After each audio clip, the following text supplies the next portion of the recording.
Om Swastiastu, selamat pagi. Ya, Om Swastiastu. Kita ketemu lagi ya, sampai hari Senin. Ini sudah kelas 11 kan? Sudah ya. Kita lanjut ya, karena kemarin sudah selesai bab 3-nya. Maaf ya, Ibu masih pakai masker. Bab 3-nya sekarang kita lanjut ke bab 4. Sudah punya buku pegangan? Sudah? Sudah. Lihat di bab 4-nya pembahasan mengenai buku fiksi dan non-fiksi. Sudah? Buku fiksi. Yang pertama, apa itu buku fiksi? Apa itu buku non-fiksi? Yang pertama, buku fiksi itu sudah berarti kalau fiksi itu nyata. Ya. Dan non-fiksi. Cari di bukunya ya. Sudah dilihat? Fiksi itu berarti imajinasi, imajinatif, hayalan. Non-fiksi itu berupa kisah nyata. Masih dibuka bukunya? Sudah Ibu? Klik lagi ya. Di sini ada kompetensi dasar. Yang pertama, mendeskripsikan butir-butir penting dari satu buku pengayaan non-fiksi berkaitan dengan bidang pekerjaan yang dibaca. Yang kedua, menemukan butir-butir penting dari dua buku pengayaan berkaitan dengan bidang pekerjaan non-fiksi yang dibaca. Ketiga, menganalisis pesan dari satu buku fiksi yang dibaca. 4. Menjanjikan butir-butir penting dari satu buku pengayaan non-fiksi berkaitan dengan bidang pekerjaan. Kelima, menyajikan persamaan dan perbedaan isi dua buku pengayaan berkaitan dengan bidang pekerjaan non-fiksi yang dibaca. Terakhir, menyusun ulasan terhadap pesan dari satu buku fiksi yang dibaca. Sudah? Itu untuk KD-nya ya, kompetensi dasarnya. Awal kita bertemu. Lanjut. Yang A, menggali informasi dalam buku fiksi dan non-fiksi. Di sini ada ya penjelasannya. Buku fiksi merupakan buku yang berisi cerita. Sifatnya imajinatif, imajinasi, hayalan. Contohnya, kalau anak muda sekarang ya, suka tidak dengan baca novel seperti itu contohnya. Kalau orang memiliki imajinasi atau hayalan tinggi itu suka bikin cerita. Kalau kalian kan mungkin diary ya, kalau sekarang ya. Ada sesuatu yang menyenangkan, kalian tuangkan di sana. Sesuatu yang menyedihkan juga. Bahasa yang digunakan biasanya bahasa kiasan atau konotatif. Bahasa yang tidak sebenarnya. Misalnya, sakit hati, derai air mata. Pokoknya bahasanya itu melebihkan, tidak denotatif, bahasa sebenarnya. Itu kiasan. Hari ini matahari membangunkanku dengan sinarnya yang sangat panas. Itu contohnya. Ya, itu bahasa yang konotatif. Siang hari, angin sepoi-sepoi membuat tubuhku terasa sejuk. Itu contohnya. Ya. Jadi, pembaca diajak untuk masuk ke dalam cerita. Misalkan, kalau kalian membaca cerita, kalian mengerti cerita itu. Seolah-olah pasti kalian ada di dalamnya, biarpun kalian tidak terlibat langsung. Ngerti maksud Ibu? Ngerti? Ya. Dengan bahasa yang tidak biasa. Kalau kalian mungkin jarang Ibu dengar kalian suka puisi. Kalau kalian itu mengerti inti puisi, bahasa puisi, itu kalian akan seperti larut. Karena puisi itu menuangkan sesuatu dalam hati, tapi bahasanya memang agak sulit dimengerti ya. Apalagi kalau puisi zaman dulu ya, kontemporer seperti itu. Sudah? Lanjut, buku non-fiksi. Buku yang berisi kejadian sebenarnya, bersifat informatif. Sebenarnya berarti sesuatu yang nyata. Informatif, berisi informasi. Kejadiannya nyata. Contohnya misalnya apa? Sama seperti kalian. Di dunia pendidikan. Kita pakai waktu hari Senin juga corona ya. Kita pakai sekarang juga begitu ya. Katanya, tapi bukan katanya lagi, tapi sudah pasti ya. Mendikbud akan memasukkan kurikulum tentang pandemi corona. Berarti masuk kurikulum. Itu sudah dipastikan. Itu contohnya. Berarti kejadian sebenarnya. Tanah longsor. Korbannya berapa? Update tentang virus corona. Sekarang tanggal berapa? Tanggal 2. Jam sekian. Itu sudah pasti ada update-nya. Itu tidak bisa dibohongi. Sekian provinsi, setiap menit mungkin setiap jam pasti akan masuk terus datanya. Berapa orang yang positif, berapa orang yang PDP masih dalam perawatan, seperti itu. Ini masih dicatat ya. Ibu lihat ada yang mencatat, silahkan ya. Biarpun kalian sudah punya buku pegangan, tapi kalau mau mencatat silahkan ya. Mudah-mudahan kita cepat ketemu ya. Iya. Sudah? Berisi sifatnya informatif, yaitu seperti yang Ibu bilang ya, informasi. Sama seperti sekarang. Ibu memberikan informasi, pelajaran buku fiksi dan non-fiksi. Biarpun tidak tatap muka secara langsung ya, pakai Zoom meeting kita ya, tapi tetap ya, semangat ya. Sudah? Bahasa yang digunakan biasanya bahasa denotatif, bahasa sebenarnya.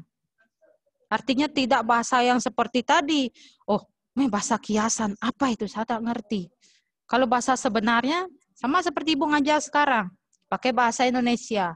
Bahasa Indonesia yang lumrah dan lugas, yang pasti kalian sudah mengerti. Sudah? Jadi pembaca dapat langsung memahami maksud dari isi buku.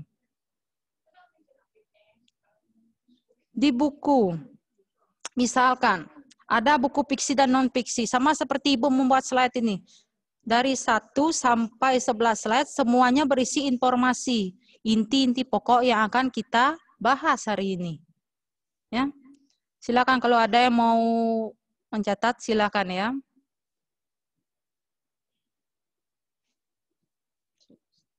Ya, silakan dicatat dulu ya.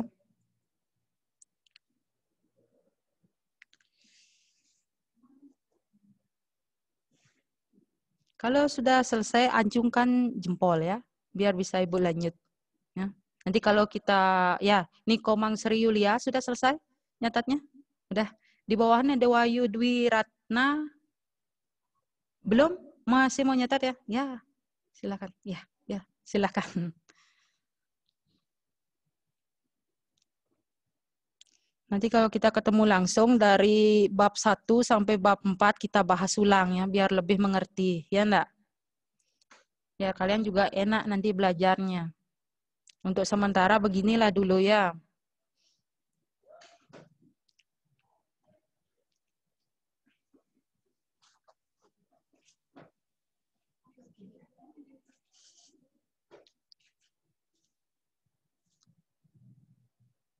Sudah, Dewayu Dwiratna. Ya, yang lainnya karena Ibu udah bisa lihat ya. Ibu anggap sudah ya, biar bisa lanjut. Sudah? Lanjut ya. Secara umum, sistematika atau fisik buku fiksi terdiri atas bagian-bagian berikut. Mau dicatat lagi atau Ibu jelaskan langsung? Catat? Mau kalian catat atau bagaimana? Yang pertama, secara umum, ya boleh ya, sekalian Ibu ngomong, kalian boleh nyatat. Ya. Sistematika, artinya apa? Urutannya.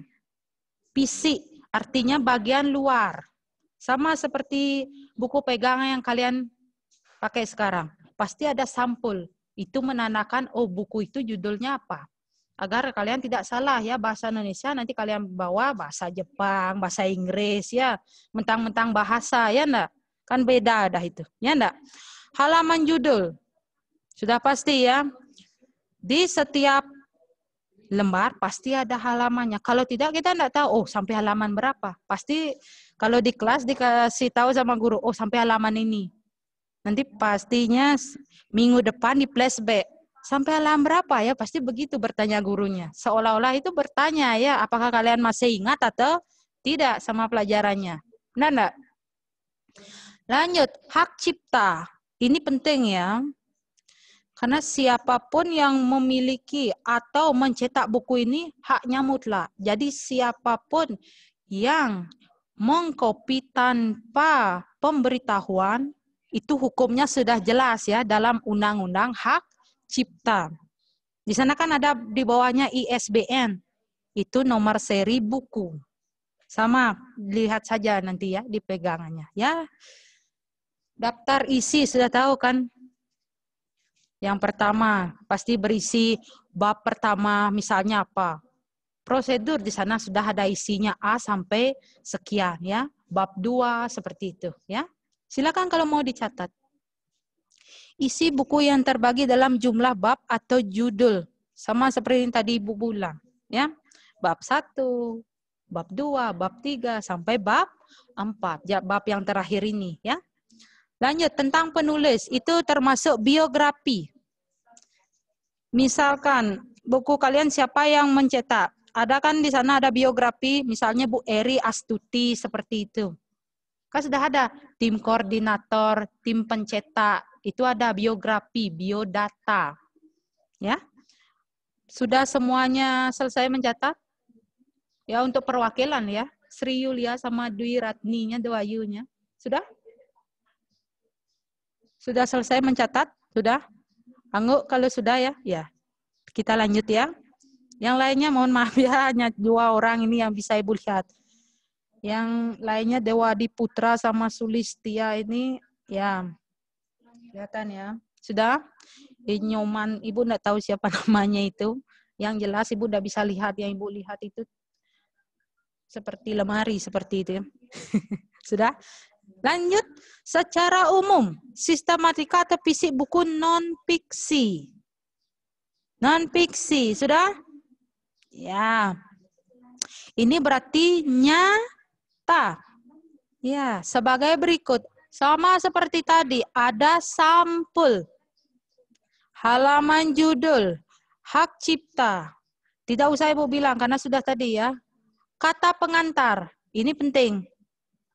Pertama kita panjatkan puji syukur, itulah ya contohnya. Ya, daftar isi sudah pasti. Isi buku yang terbagi sudah tadi. Glosarium itu kata-kata yang sulit. Misalkan dicetak tebal.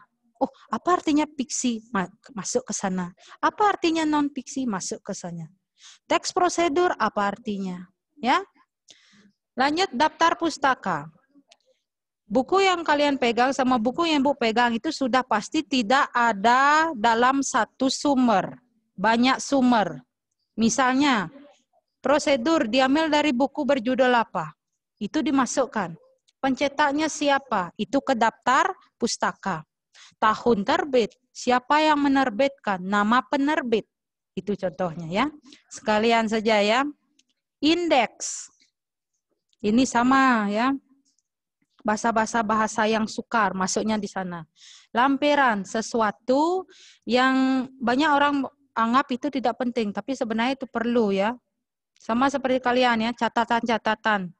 Misalnya diisi gambar, oh gambar ini diambil dari YouTube misalkan.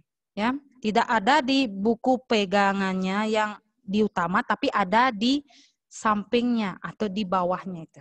Ya, kalau mau dicatat, angguk ya. Masih mencatat? Ya, silakan. Kalau sudah, tolong jempolnya diangkat ya. Silakan.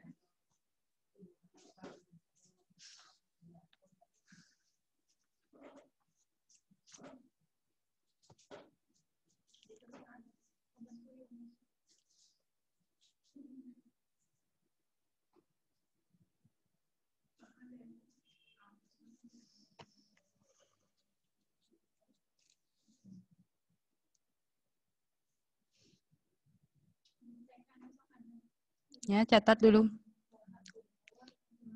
Nanti kalau sudah tolong acungkan jempolnya ya. Sri Yulia sudah ya. Ya masih ada temannya Sulistia. Ini masih nulis. Ya, udah ya. Desi sama Anansa ya kalau tidak salah itu sudah. Udah ya. Berarti kita lanjut ya. Yang B. Butir-butir penting dalam buku pengayaan, non-fiksi. Berarti sesuatu yang dianggap penting. Masih mau mencatat atau Ibu jelaskan? Atau kalian catat dulu? Dicatat dulu? Catat dulu? Angguk kan? Gitu? Iya. Silakan ya. Nanti ingat ya, acung jempol ya kalau udah selesai baru Ibu jelaskan ya. Biar tidak mengganggu konsentrasi kalian juga saat nulis.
Masih?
Sudah selesai?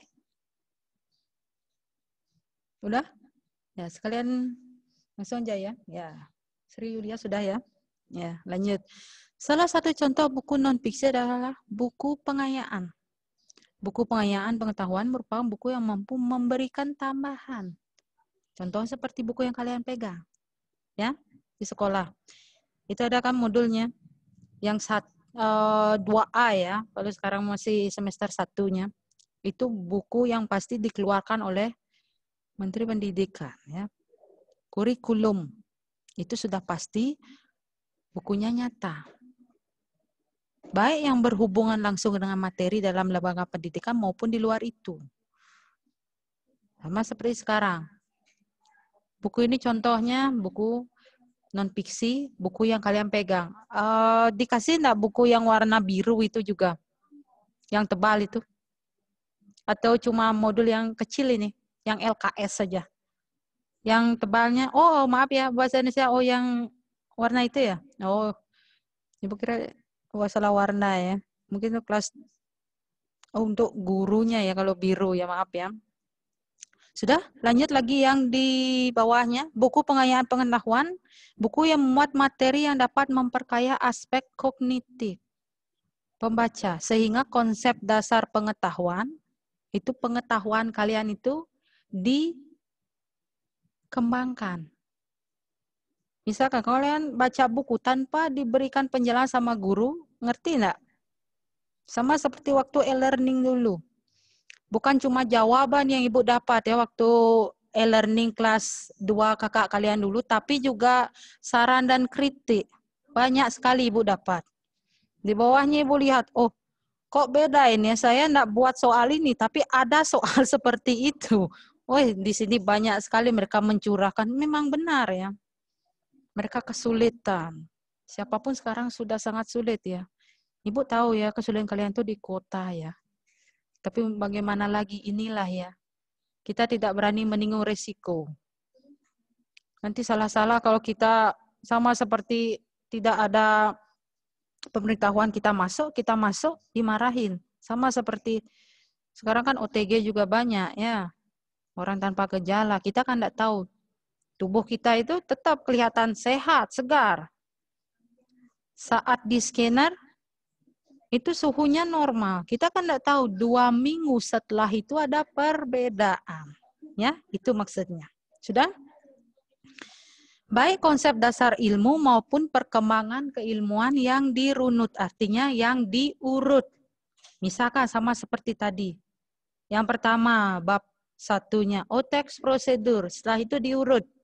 Teks eksplanasi, ada ceramah, terakhir ada buku fiksi dan non-fiksi. Itu semuanya dirunut. Yang pertama, di teks prosedur ada pembahasannya apa. Kan sudah semua ya. Teks prosedur, teks eksplanasi, semuanya pembahasannya sudah lengkap di sana. Tidak boleh di yang buku non-fiksi dibawa ke teks prosedur, itu maksudnya. Tidak boleh diganggu-gugat karena sudah memiliki runutan masing-masing. Ya. Lanjut lagi. Buku pengayaan pengetahuan berfungsi sebagai bacaan siswa. Sama seperti yang kalian bawa.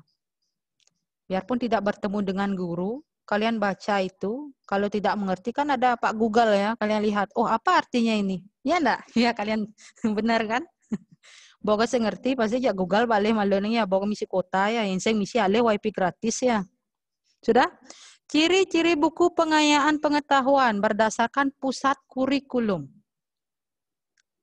dan perbukuan. Ini sudah ada ya di Menteri Pendidikan, di bawah menterinya ya, Kementerian Pendidikan ada BSNP, Badan Standar Nasional ya.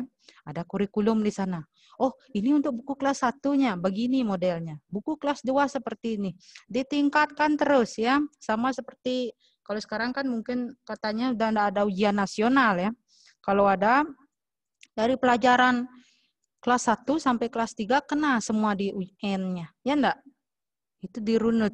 Sudah? Menyajikan materi yang bersifat nyata. Nyata itu seperti sekarang ini.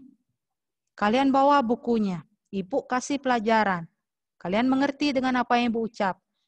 Kalau tidak, kalian bisa mencatat apa yang ibu tampilkan. Ya enggak? Itu maksudnya. Karena ini bersifat nyata. Kalau nanti kalian bertanya, Bu, waktu ibu ngajar dengan Zoom meeting, ibu ngasih ini. Apa artinya, Bu? Itu maksudnya. Berarti sesuatu yang sebenarnya. Kenyataan. Ya. Mengembangkan materi bacaan berlandaskan ilmu. Sudah ngerti? Sama seperti di e-learning ya, mengembangkan materi. Tidak harus materi yang ada di sini, di buku ini Ibu kasih. Pasti ada ya di luar. Tapi tetap mengacu pada apa misalnya? Teks eksplanasi. Ya harus teks eksplanasi, tidak boleh pelajaran yang lain. Tapi Bu cari di mungkin buku yang lain. Ya, enggak, itu maksudnya mengembangkan. Artinya mencari ke tempat yang lain. Oh, bukan cuma ini saja. Sama seperti kalian. Bukan cuma ini saja pegangan kalian. Mungkin ada yang lain. Sama seperti bahasa Inggris. Kalian bawa kamus. Kamus kan tidak dikasih di sekolah. Tapi kalian punya sendiri. Itu maksudnya mengembangkan. Lanjut. Mengembangkan berbagai pengetahuan seperti pengetahuan faktual. Faktual itu nyata. Konseptual, konsep. Prosedural, proses. Metakognitif itu kenyataan. Semuanya itu menjadi satu. Faktual, ini fakta, kita bertemu. Konsep, konsepnya seperti yang Ibu kasih. Oh, ini pelajarannya. Prosedural, sama seperti yang tadi Ibu bilang. Dari proses pertama, misalnya apa? Ibu bilang Om Swastiastu. Setelah Ibu memberikan, oh kompetensi dasar. Oh ini awal yang akan kita bahas. Setelah itu apa? Misalnya tentang apa? Itu maksudnya, prosesnya. Metakognitif, itu kenyataannya. Ya, sama seperti sekarang ini Ibu kasih kalian pelajaran. Lanjut yang di bawah. Butir-butir penting dalam buku adalah hal-hal pokok yang wajib diketahui dari isi buku tersebut. Sama seperti sekarang ya, Ibu kasih kalian pelajaran ini butir-butirnya. Kalau mau dikembangkan boleh, sama seperti Ibu bilang. Kalian kan tidak mengerti, oh lihat slide-nya. Pasti kalian tidak ngerti, oh maksud Ibu ngasih slide ini apa? Kalau Ibu tidak ngasih penjelasan, itu maksudnya ya. Masih mencatat?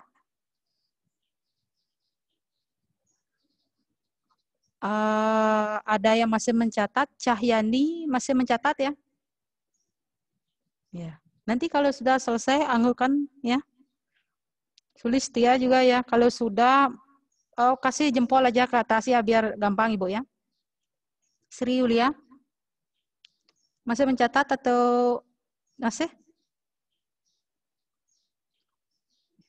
Silakan, kalau ada yang mau mencatat silakan dulu ya. Nanti kalau sudah selesai tolong ya acukan jempol ya. Ya, silakan.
Sudah?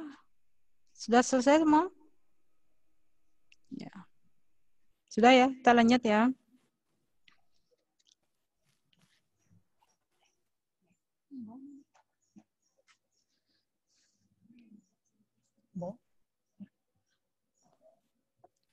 Karena kita terbentur waktu ya. Sudah selesai kan mencatat yang B-nya itu butir-butir pentingnya. Sudah? Ya.